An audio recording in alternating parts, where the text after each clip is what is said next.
सिद्ध योगी पंडित जी राजकुमारी तारा की हस्तरेखा देख रहे थे। उनकी आंखों में चिंता की लकीरें गहरी होती जा रही थी। महाराज विक्रम, तारा के भाग्य में राजयोग तो है, पर वो एक शापित महल की रानी बनेगी।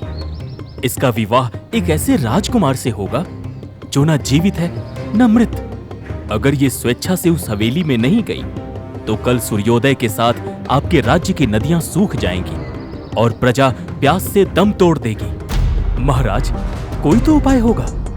मेरी बेटी अभी पुष्प के समान कोमल है। उपाय केवल एक है, समर्पण। उसे उस वीरान हवेली के 5 द्वारों को पार करना होगा। हर द्वार इसके धैर्य की परीक्षा लेगा। महाराज, मेरा हृदय कहता है कि मैं अंदर जाऊं और उस विपत्ति को खुद झेल लूं। राजकुमारी जी, आप मत जाइए। आर्यवीर, ये मेरे राज्य की रक्षा का सवाल है। मुझे विदा दीजिए। पुत्री, मैं कैसे तुम्हें इस वीरान हवेली में अकेला छोड़ दूं? मेरा हृदय बहुत घबरा रहा है पुत्री। मैं ये नहीं कर पाऊंगा। तुम मेरे साथ वापस चलो। पिताजी, अगर मेरे भाग्य में इसी हवेली की रानी बनना लिखा है तो मुझे मंजूर है। मैं अपने राज्य को खतरे में नहीं डाल सकती।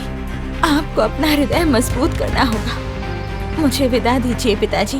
जैसे ही तारा हवेली की दहलीज लांघती है, भारी पत्थर का दरवाजा धमाके के साथ बंद हो जाता है। राजा और सेनापति बाहर लाचार खड़े रह जाते हैं।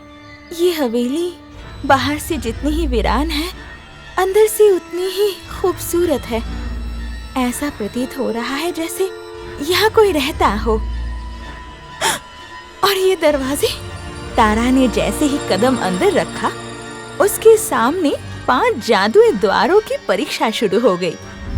पहला दरवाजा सोने का था, जहाँ हीरे जवाहरात चमक रहे थे, पर तारा बिना मुड़े आगे बढ़ गई। दूसरे द्वार पर दुनिया भर के स्वादिष्ट व्यंजन थे। तारा को भूख भी लग रही थी, पर उसने हाथ नहीं लगाया। तीसरे और चौथे द्वार पर रेशमी वस्त्र और विलासिता के साधन रखे थे, पर तारा अडिग रही। वह किसी माया में नहीं फंसी। अंधेरे कमरे के बीचों बीच राजकुमार गंधर्व लेटे थे। उनके शरीर पर हजारों लोहे के कीलें चुभी थी। वे पत्थर की तरह ठंडे और बेजान थे। तारा की आंखों में आंसू आ गए।